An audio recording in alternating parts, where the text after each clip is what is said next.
I had to take a second look at my blending video, and that's when I noticed that a big chunk of the beginning was missing. So this is me fixing my mistake and letting you guys know. We're going to go to File, New. And right here we're going to make a pixel space, and let's assume it's a 3:1 video screen, and that would be 3240 by 1080. Make sure that this aspect ratio is unlocked. Otherwise, when you make changes to one, it'll change the other, the width and the height. We want those to be independent. Then we take our two outputs, drag them out, highlight them both, and reference our object, in this case pixel space 1. Click on Blend, and that will give them an automatic overlap.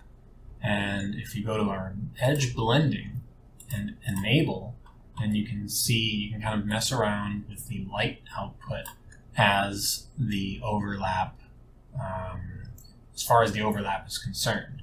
That way, if you're getting too much light out of one projector, maybe it has a newer lamp, you can make those fine-tune adjustments and get a higher quality picture.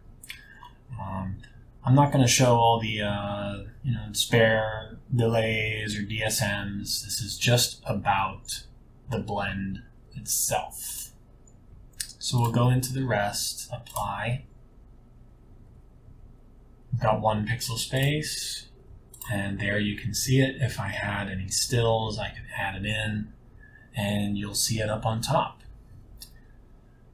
That about covers the question of how to do the blend, since I totally missed that beginning part. Sorry about that.